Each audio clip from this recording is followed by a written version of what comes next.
Pride and Prejudice by Jane Austen. Recording by Elizabeth Klett. Chapter 37.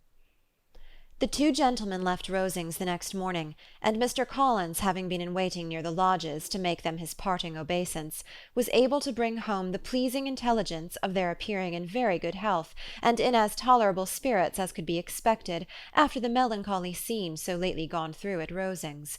To Rosings he then hastened, to console Lady Catherine and her daughter, and on his return brought back, with great satisfaction, a message from her ladyship, importing that she felt herself so dull as to make her very desirous of having them all to dine with her. Elizabeth could not see Lady Catherine without recollecting that, had she chosen it, she might by this time have been presented to her as her future niece, nor could she think, without a smile, of what her ladyship's indignation would have been. What would she have said? How would she have behaved? Were questions with which she amused herself. Their first subject was the diminution of the Rosings party. "I assure you I feel it exceedingly," said Lady Catherine. "I believe no one feels the loss of friends so much as I do, but I am particularly attached to these young men, and know them to be so much attached to me. They were excessively sorry to go, but so they always are. The dear Colonel rallied his spirits tolerably till just at last, but Darcy seemed to feel it most acutely, more, I think, than last year. His attachment to Rosings certainly increases." Mr. Collins had a compliment and an allusion to throw in here, which were kindly smiled on by the mother and daughter. Lady Catherine observed after dinner that Miss Bennet seemed out of spirits, and immediately accounting for it by herself, by supposing that she did not like to go home again so soon, she added, "But if that is the case, you must write to your mother and beg that you may stay a little longer. Mrs. Collins will be very glad of your company, I am sure." "I am much obliged to your ladyship for your kind invitation," replied Elizabeth, "but it is not in my power to accept it. I must be in town next Saturday." "Why, at that rate you will have been here only 6 weeks. I expected you to stay 2 months. I told Mrs. Collins so before you came. There can be no occasion for your going so soon. Mrs. Bennet could certainly spare you for another fortnight." "But my father cannot. He wrote last week to hurry my return." "Oh, your father, of course, may spare you if your mother can. Daughters are never of so much consequence to a father. And if you will stay another month complete, it will be in my power to take one of you as far as London, for I am going there in early June, for a week, and as Dawson does not object to the barouche box, there will be very good room for one of you. And indeed, if the weather should happen to be cool, I should not object to taking you both, as you are neither of you large." "You are all kindness, madam, but I believe we must abide by our original plan." Lady Catherine seemed resigned. "Mrs. Collins, you must send a servant with them. You know I always speak my mind, and I cannot bear the idea of 2 young women travelling post by themselves. It is highly improper. You must contrive to send somebody. I have the greatest dislike in the world to that sort of thing. Young women should always be properly guarded and attended, according to their situation in life. When my niece Georgiana went to Ramsgate last summer, I made a point of her having 2 men-servants to go with her. Miss Darcy, the daughter of Mr. Darcy of Pemberley, and Lady Anne, could not have appeared with propriety in a different manner. I am excessively attentive to all those things. You must send John with the young ladies, Mrs. Collins. I am glad it occurred to me to mention it, for it would really be discreditable to you to let them go alone." "My uncle is to send a servant for us." "Oh, your uncle? He keeps a manservant, does he? I am very glad you have somebody who thinks of these things. Where shall you change horses? Oh, Bromley, of course. If you mention my name at the bell, you will be attended to." Lady Catherine had many other questions to ask respecting their journey, and as she did not answer them all herself, attention was necessary, which Elizabeth believed to be lucky for her, or with a mind so occupied she might have forgotten where she was. Reflection must be reserved for solitary hours. Whenever she was alone, she gave way to it as the greatest relief, and not a day went by without a solitary walk, in which she might indulge in all the delight of unpleasant recollections. Mr. Darcy's letter she was in a fair way of soon knowing by heart. She studied every sentence, and her feelings towards its writer were at times widely different.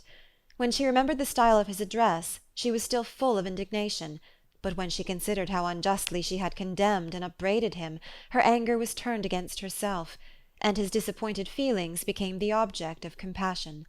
His attachment excited gratitude, his general character respect, but she could not approve him, nor could she for a moment repent her refusal, or feel the slightest inclination ever to see him again. In her own past behaviour there was a constant source of vexation and regret, and in the unhappy defects of her family a subject of yet heavier chagrin. They were hopeless of remedy. Her father, contented with laughing at them, would never exert himself to restrain the wild giddiness of his youngest daughters, and her mother, with manners so far from right herself, was entirely insensible of the evil. Elizabeth had frequently united with Jane in an endeavour to check the imprudence of Catherine and Lydia, but while they were supported by their mother's indulgence, what chance could there be of improvement? Catherine, weak-spirited, irritable, and completely under Lydia's guidance, had been always affronted by their advice, and Lydia, self-willed and careless, would scarcely give them a hearing. They were ignorant, idle, and vain. While there was an officer in Meryton, they would flirt with him, and while Meryton was within a walk of Longbourn, they would be going there for ever. Anxiety on Jane's behalf was another prevailing concern, and Mr. Darcy's explanation, by restoring Bingley to all her former good opinion, heightened the sense of what Jane had lost. His affection was proved to have been sincere, and his conduct cleared of all blame, unless any could attach to the implicitness of his confidence in his friend. How grievous, then, was the thought that, of a situation so desirable in every respect, so replete with advantage, so promising for happiness, Jane had been deprived, by the folly and indecorum of her own family. When to these recollections was added the development of Wickham's character, it may be easily believed that the happy spirits which had seldom been depressed before were now so much affected as to make it almost impossible for her to appear tolerably cheerful. Their engagements at Rosings were as frequent during the last week of her stay as they had been at first. The very last evening was spent there, and her ladyship again inquired minutely into the particulars of their journey, gave them directions as to the best method of packing, and was so urgent on the necessity of placing gowns in the only right way, that Maria thought herself obliged, on her return, to undo all the work of the morning, and pack her trunk afresh. When they parted, Lady Catherine, with great condescension, wished them a good journey, and invited them to come to Hunsford again next year, and Miss de Bourgh exerted herself so far as to curtsy and hold out her hand to both. End of Chapter 37. Chapter 38. On Saturday morning Elizabeth and Mr. Collins met for breakfast a few minutes before the others appeared, and he took the opportunity of paying the parting civilities which he deemed indispensably necessary. "I know not, Miss Elizabeth," said he, "whether Mrs. Collins has yet expressed her sense of your kindness in coming to us, but I am very certain you will not leave the house without receiving her thanks for it. The favour of your company has been much felt, I assure you. We know how little there is to tempt any one to our humble abode. Our plain manner of living, our small rooms and few domestics, and the little we see of the world, must make Hunsford extremely dull to a young lady like yourself, but I hope you will believe us grateful for the condescension, and that we have done everything in our power to prevent your spending your time unpleasantly." Elizabeth was eager with her thanks and assurances of happiness. She had spent 6 weeks with great enjoyment, and the pleasure of being with Charlotte, and the kind attentions she had received, must make her feel the obliged. Mr. Collins was gratified, and with a more smiling solemnity replied, "It gives me great pleasure to hear that you have passed your time not disagreeably. We have certainly done our best, and most fortunately having it in our power to introduce you to very superior society, and from our connection with Rosings, the frequent means of varying the humble home scene, I think we may flatter ourselves that your Hunsford visit cannot have been entirely irksome. Our situation with regard to Lady Catherine's family is indeed the sort of extraordinary advantage and blessing which few can boast. You see on what a footing we are. You see how continually we are engaged there. In truth, I must acknowledge that, with all the disadvantages of this humble parsonage, I should not think any one abiding in it an object of compassion, while they are sharers of our intimacy at Rosings. Words were insufficient for the elevation of his feelings, and he was obliged to walk about the room, while Elizabeth tried to unite civility and truth in a few short sentences. You may, in fact, carry a very favourable report of us into Hertfordshire, my dear cousin. I flatter myself, at least, that you will be able to do so. Lady Catherine's great attentions to Mrs. Collins you have been a daily witness of, and altogether, I trust, it does not appear that your friend has drawn an unfortunate— but on this point it will be as well to be silent. Only let me assure you, my dear Miss Elizabeth, that I can from my heart most cordially wish you equal felicity in marriage. My dear Charlotte and I have but one mind and one way of thinking. There is in everything a most remarkable resemblance of character and ideas between us. We seem to have been designed for each other. Elizabeth could safely say that it was a great happiness where that was the case, and with equal sincerity could add that she firmly believed and rejoiced in his domestic comforts. She was not sorry, however, to have the recital of them interrupted by the lady from whom they sprang. Poor Charlotte! It was melancholy to leave her to such society. But she had chosen it with her eyes open, and though evidently regretting that her visitors were to go, she did not seem to ask for compassion.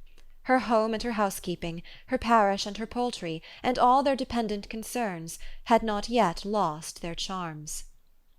At length the chaise arrived, the trunks were fastened on, the parcels placed within, and it was pronounced to be ready.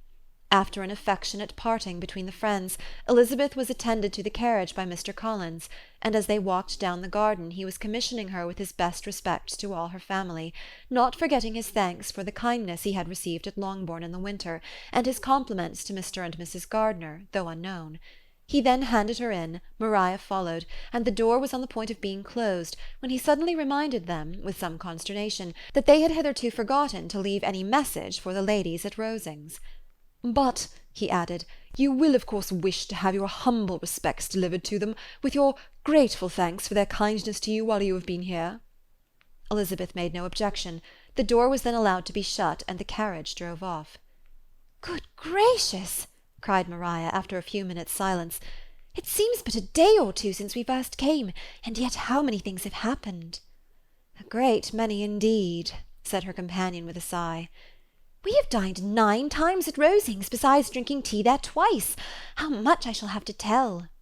Elizabeth added privately, "And how much I shall have to conceal."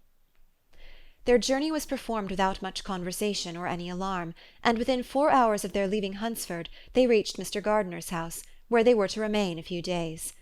Jane looked well, and Elizabeth had little opportunity of studying her spirits, amidst the various engagements which the kindness of her aunt had reserved for them. But Jane was to go home with her, and at Longbourn there would be leisure enough for observation.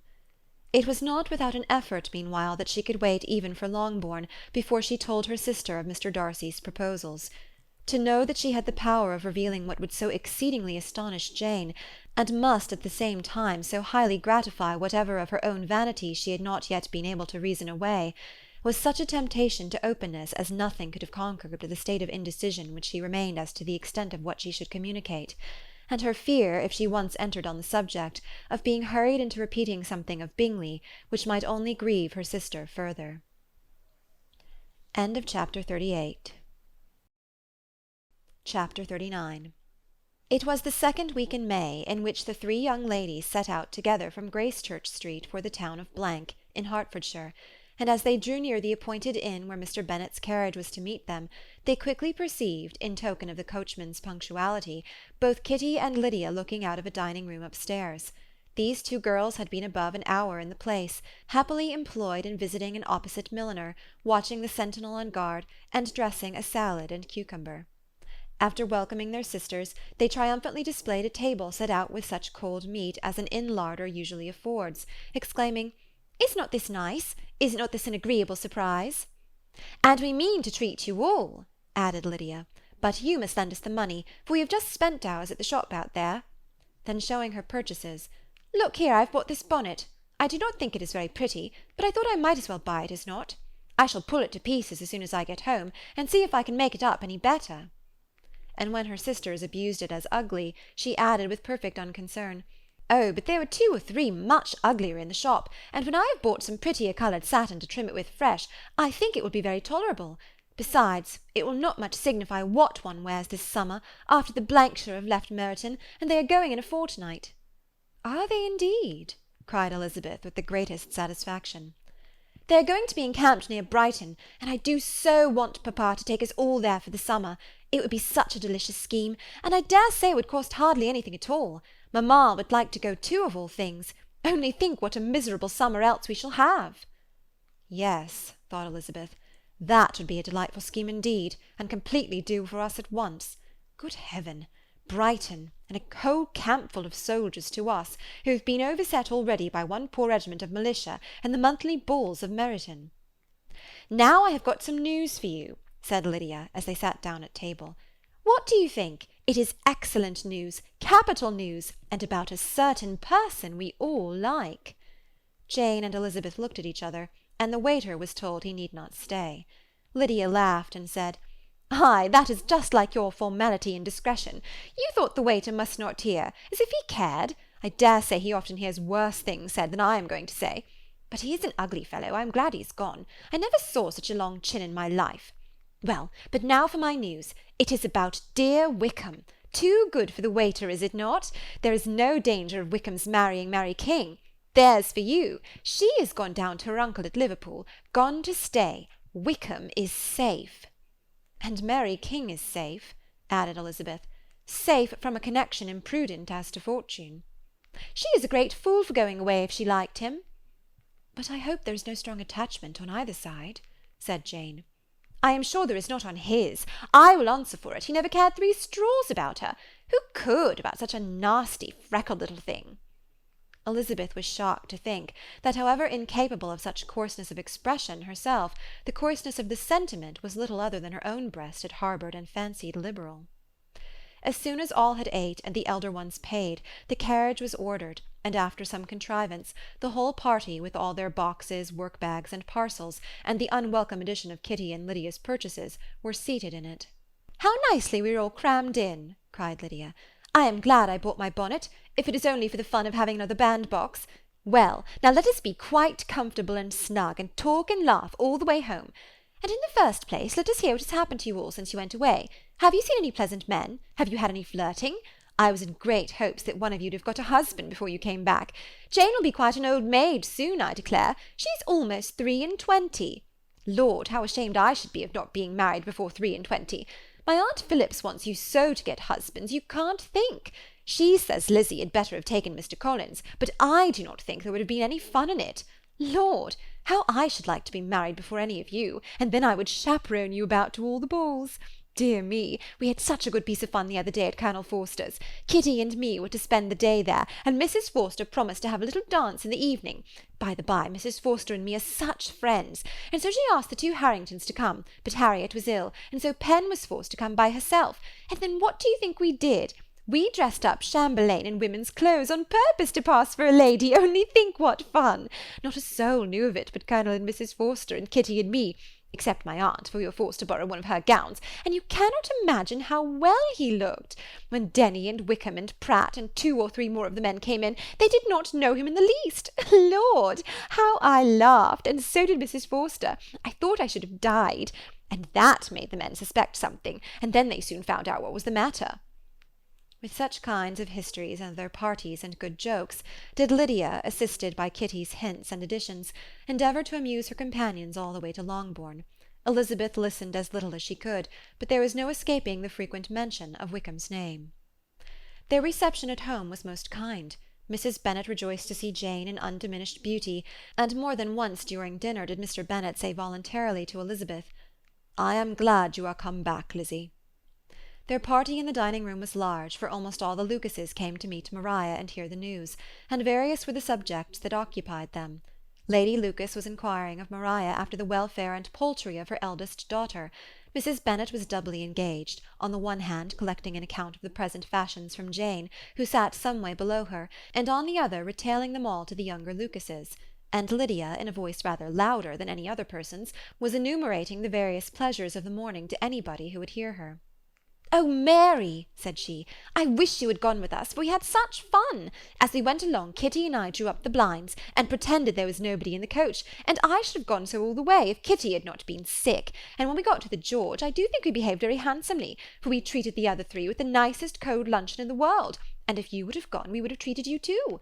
And then we came away, it was such fun! I thought we never should have got into the coach, I was ready to die of laughter. And then we were so merry all the way home. We talked and laughed so loud that anybody might have heard us 10 miles off." To this, Mary very gravely replied, "Far be it from me, my dear sister, to depreciate such pleasures. They would doubtless be congenial with the generality of female minds, but I confess they would have no charms for me. I should infinitely prefer a book." But of this answer Lydia heard not a word. She seldom listened to anybody for more than half a minute, and never attended to Mary at all. In the afternoon Lydia was urgent with the rest of the girls to walk to Meryton, and to see how everybody went on, but Elizabeth steadily opposed the scheme. It should not be said that the Miss Bennets could not be at home half a day before they were in pursuit of the officers. There was another reason, too, for her opposition. She dreaded seeing Mr. Wickham again, and was resolved to avoid it as long as possible. The comfort to her of the regiment's approaching removal was indeed beyond expression. In a fortnight they were to go, and once gone, she hoped there could be nothing more to plague her on his account. She had not been many hours at home before she found that the Brighton scheme, of which Lydia had given them a hint at the inn, was under frequent discussion between her parents.